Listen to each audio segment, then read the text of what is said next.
Alors, ce n'est pas 6. Non. Pourquoi vous nous racontez des choses? C'est 5 enfants dont on laissait passer, on les donne. Donc on laissait passer. Non, ça va. Elle me dit de prendre une femme. Non. Laisse. Je vais déjà passer, laisse. Ceux qui sont là enregistrés, soyez prêts pour demain matin. Bon. Maintenant, le beau voilà.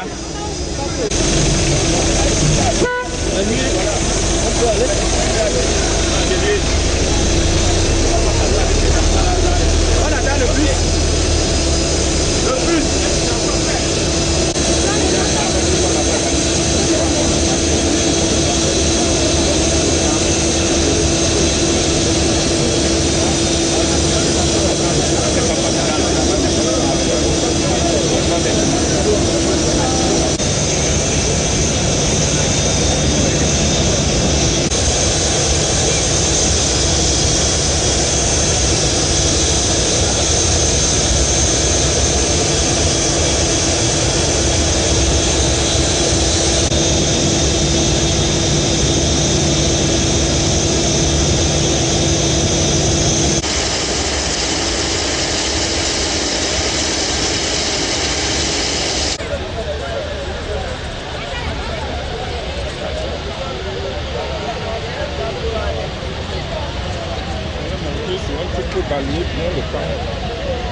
Bon, maintenant, tu peux parler, mon ami.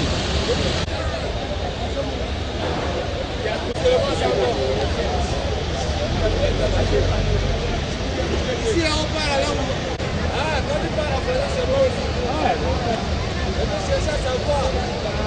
Tu parles pas arabe? Ouais, c'est pas grave, moi je veux pas. Ok.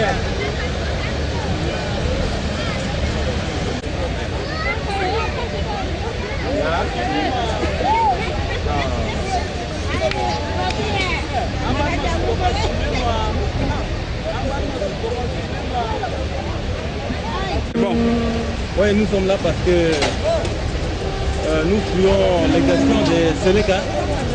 Sénéca qui ont depuis le 24 mars ont pris le pouvoir sur le Centrafrique et tout, voilà. Et ils ont tué plus même de 3000 personnes. Et tout récemment, ça fait déjà plus de 600 personnes, l'exaction. Ils ont d'abord distribué les armes aux musulmans, même aux jeunes musulmans, et qui nous pourchassent à tout moment. Et voilà pourquoi nous sommes ici. Et puis on va se faire là-bas. Mais pas ici, ici là.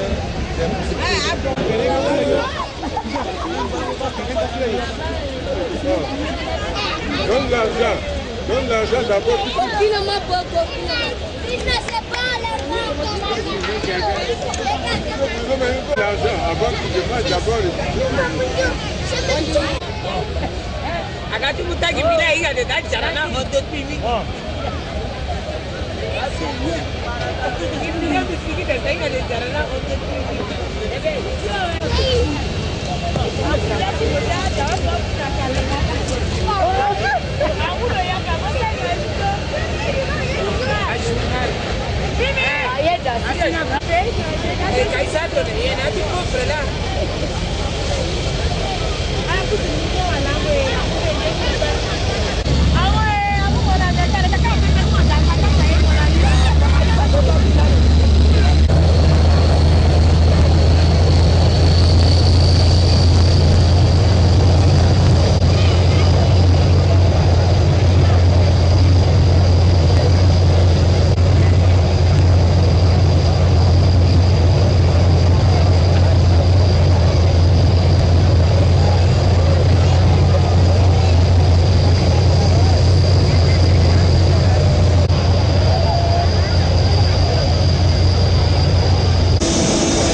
J'ai vraiment le cœur rendu là. Je veux seulement rentrer au pays. Qu'est-ce que vous fuyez? Il y a même présentement les armes ne cessent de pouvoir, mon cher. Ils tirent n'importe comment. Même à l'aéroport ici maintenant, les gens sont tristés. On ne sait pas comment faire. Quel que représente l'espoir pour vous de regagner le pays? Vraiment, c'est la seule chose que j'espère pouvoir trouver. Si je parviens à rentrer au pays, vraiment, c'est la seule chose que j'espère pour l'instant. C'est ce qui me reste, mon dernier espoir. La nuit sera longue, certainement. Très très très long, mon cher. Très très long. C'est depuis des semaines qu'on vit les calvaires, mon cher. C'est fort. Sérieusement, c'est fort. Ça nous dépasse. En termes d'atrocité, qu'est-ce que vous avez vécu en tant que Camerounais? Vraiment, dans l'endroit où nous sommes, vraiment, ces gens-là, je ne sais même comment les qualifier. Ça nous dépasse. Ça nous dépasse. Aidez-nous seulement à rentrer au pays. S'il vous plaît. S'il vous plaît, mon frère. Faites quelque chose pour nous. Pour tous les étrangers surtout. Puisque nous sommes vraiment... Nous sommes dépassés. Il n'y a même pas le mot pour ça. Merci. Les atrocités que vous vivez ici. Bon ben, moi je suis un opérateur économique et je réside ici depuis presque 17 ans. Je suis entre la Suède et plus Bangui. Et de temps en temps, j'y rentre dans mon pays, le Cameroun. Donc si aujourd'hui, vous voyez, nous on accepte de rentrer, c'est parce qu'il y a une pression quelque part de la famille. Mais nous rentrons avec les larmes aux yeux parce qu'on a nos biens ici. Mais je suis quand même obligé de partir, dire quand même à la famille que voilà, j'existe quand même malgré le mauvais vent qui a soufflé, bon, pour qu'ils ne se font pas trop des idées et des soucis. Mais néanmoins, coûte que coûte, je reviendrai parce que j'ai mes affaires ici, je ne peux pas abandonner mes affaires et partir. Est-ce que le risque de vos richesses est moindre que le risque de se faire tuer par la guerre? Oui, bon, mais un homme, c'est un homme. Quand on jette une pierre, on ne sait pas là où ça va tomber. Je ne peux pas abandonner mes affaires carrément comme ça et dire que je rentre définitivement. Si je rentre, je sais pourquoi je rentre. Si je reviens, ça c'est le fruit de mon travail. Je ne peux pas abandonner le fruit de mon travail quelque part comme ça et dire que je vais partir définitivement comme si j'avais volé, non? Ça vous fait pas peur? Non, je suis un homme. Un homme doit juste attendre à tout. Tout peut arriver. Il y a eu des Camerounais qui sont tombés sur les champs. Il y a beaucoup de nationalités qui sont tombées. Mais si je suis resté, c'est grâce à Dieu. Donc j'ai toujours le courage des essais dans mon travail. Est-ce qu'il est facile de savoir qui est l'ennemi ou alors qui est celui-là qui veut du mal dans la vie de Bangui? Non, mais c'est difficile. Pourquoi? Parce que bon, l'ennemi il est en civil comme nous, comme a dit François Hollande et comme disent les Français ici. Détecter l'ennemi, c'est difficile, mais c'est quand on est dans les quartiers qu'on sent que voilà l'ennemi. Parce qu'ils sortent. C'est le climat qui se vit dans les quartiers. Bon, le climat qui se vit dans les quartiers, il faut vous attendre à tout, à chaque fois. Donc tout peut déclencher à tout moment, comme actuellement à l'aéroport là où nous sommes. Vous voyez, on s'apprêtait déjà à embarquer, on nous a fait comprendre que c'est très chaud dehors.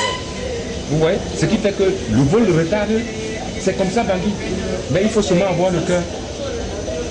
Mais je sais que s'il prête à Dieu, coûte que coûte, un jour viendra où je vais prendre une décision. Mais présentement, je ne peux pas décider. Pour mon retour au pays natal. La nuit est donc tombée à Bangui. Nous sommes dans l'aéroport international de Bangui-Mpoko. Le nuage noir a recouvert la ville, une ville qui n'est pas encore totalement sécurisée, contrairement à ce qu'on entend ça et là. Car tout à l'heure, au camp même de la FOMAC, on a vu des soldats tchadiens arriver à bord de pick-up, blessés, après avoir essuyé des tirs, semble-t-il, des éléments, des anti-balaka. C'est dire que la République centrafricaine est encore en proie aujourd'hui à des affrontements. Depuis l'aéroport international de Bangui-Mpoko, pour Afrique Média, Albert Patikeya, Richard Wafo.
Pas vraiment, mais un peu soulagé. C'est tout ce que je peux dire. Mais tout ce qu'on souhaite, c'est la paix. Oui. À cause de tout ça, les enfants sont abandonnés, ils ne partent même pas à l'école. On est là perdus, comme des bœufs dans la brousse. Oui, il faut que ça s'arrête. Mais avec la grâce de Dieu, j'espère que ça va aller. Qu'est-ce que vous avez vécu? Qu'est-ce qui s'est passé en ville? Trop de choses. Trop de choses. Vous-même, vous avez vu, il y a les gens qui ont vu à la télé. Donc, on ne peut même pas expliquer. Il y a trop de choses qu'on a vécues. Oui. On a tué trop de monde, trop de gens. Ça fait que la paix du cœur nous manque. Oui. Ok, merci. De rien. Journée du 19 décembre seulement sont...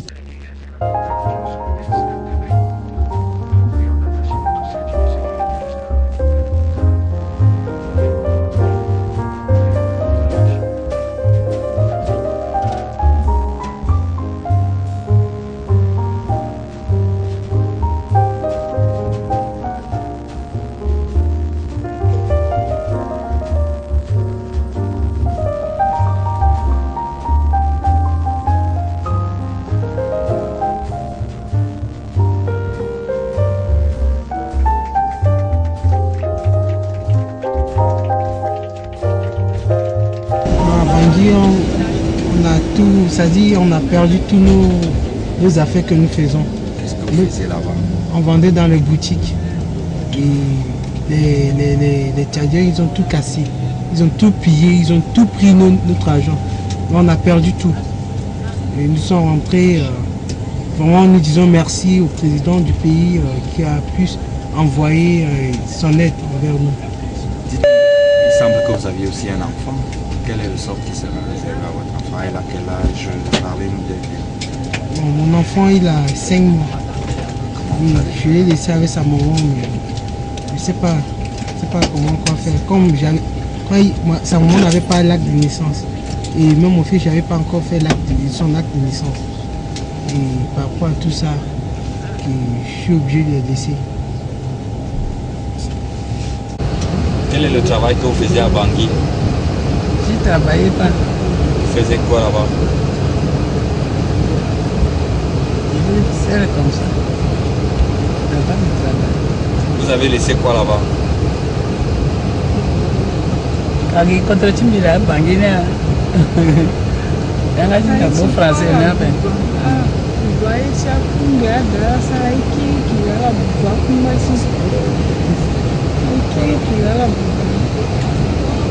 Aujourd'hui, nous avons fait 2 rotations sur Bangui. Il faut savoir qu'une rotation prend en gros 5 heures à 5 heures et demie. Il y a le temps passé à l'escale pour identifier une seconde fois les compatriotes qui doivent être rapatriés et le temps de les embarquer et puis mettre en route et décoller. Donc en gros une rotation fait 5 heures et demie, donc pour 2 rotations ça fait 11 heures. C'est le rythme normal on comprend qu'il y a une crise? Ben, rythme normal en temps de crise parce qu'il y a urgence. Je pense que vous avez été vous-même témoin du climat qui règne en Bangui. Et il faut quand même relever que nous sommes 2 équipages sur chaque aéronef et nous relayons. Chaque équipage fait une journée de travail et a 24 heures pour se refaire les forces. Donc c'est un rythme qui se soutient normalement et puis nous avons été formés pour. What I can say is that the problem was to identify our followers because you know in such operation the risk is to bring in our country Central African or foreigners. So we, after the job done by the embassy services, we have to do another process of identification in order to be sure that those who are involved to get in the aircraft are our followers, so Cameroonians.